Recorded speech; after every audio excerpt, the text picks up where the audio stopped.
हाय दोस्तों, नमस्कार। मैं हूं हिमांशु श्रीवास्तव। आप देख रहे हैं हिमांशु अवधि कप्ता। हमारा वीडियो आपको कैसा लग रहा है? अगर हमारा वीडियो अच्छा लग रहा है तो कमेंट बॉक्स में हमको ज़रूर बताएं कि वीडियो कैसा लग रहा है।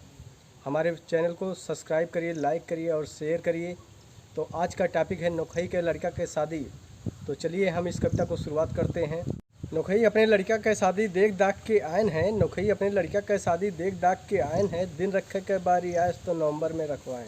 2 महीना शादी के पहले से धूम मचावत हैं। 2 महीना शादी के पहले से धूम मचावत हैं। लगे शादी रोज है बाजा को बजवावत हैं। डीजे गाड़ी टेंट सभी के बुकिंग करा के आयन है। डीजे गाड़ी टेंट सभी के बुकिंग करा के आयन है। बड़के लड़का के काले से नौटंकी का सट्टा करायन है। 3 दिन बचा शादी के रस्म सभी निभावत हैं। 3 दिन बचा शादी के रस्म सभी निभावत हैं। रामायण जब खत्म हुआ तो हवन करवावत हैं। बचा एक दिन शादी के रिश्तेदार सब आए गए। बचा एक दिन शादी के रिश्तेदार सब आए गए। मामा मामी बुआ फुफ्फा सब सोवे के बिस्तर पाए गए। बारात जाए के तैयारी नोखई सब बनावत हैं। बारात जाए के तैयारी नोखई सब बनावत हैं। और कपड़ा पहनावे के रस्म सभी जीजा खूब निभावत हैं। निकाल के गाड़ी सभी चौराहे पे लगावत हैं। निकाल के गाड़ी सभी चौराहे पे लगावत हैं। नोखई काका बारी बारी से गाड़ी में तेल भरवावत हैं। आगे पीछे सभी गाड़ी बाराती में पहुंचावत हैं। आगे पीछे सभी गाड़ी बाराती में पहुंचावत हैं। समधी समधी हाथ मिला के रिश्ता खूब निभावत हैं। जनवासे से नोखई काका डीजे लेकर समधी के घर आए गए। जनवासे से नोखई काका डीजे लेकर समधी के घर आ गए। और समधी दौड़ के नोखई काका के गले में माला पहनाए गए। पानी पियन बराती सब खाना का तैयारी करावत हैं।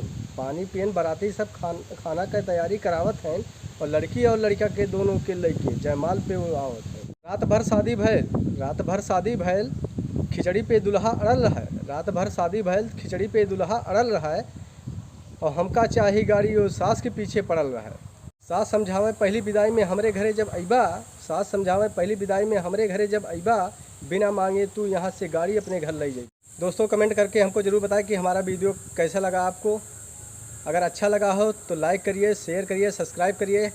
और बहुत जल्द ही इसका पार्ट 2 लेकर आऊँगा। और हमको कमेंट बॉक्स में ये बताते रहिए कि किस टॉपिक पर आपको कविता सुनना अच्छा लगता है। वो टॉपिक हमको बताते रहिए, मैं उस पर कविता बनाकर आपके सामने लाता रहूँ।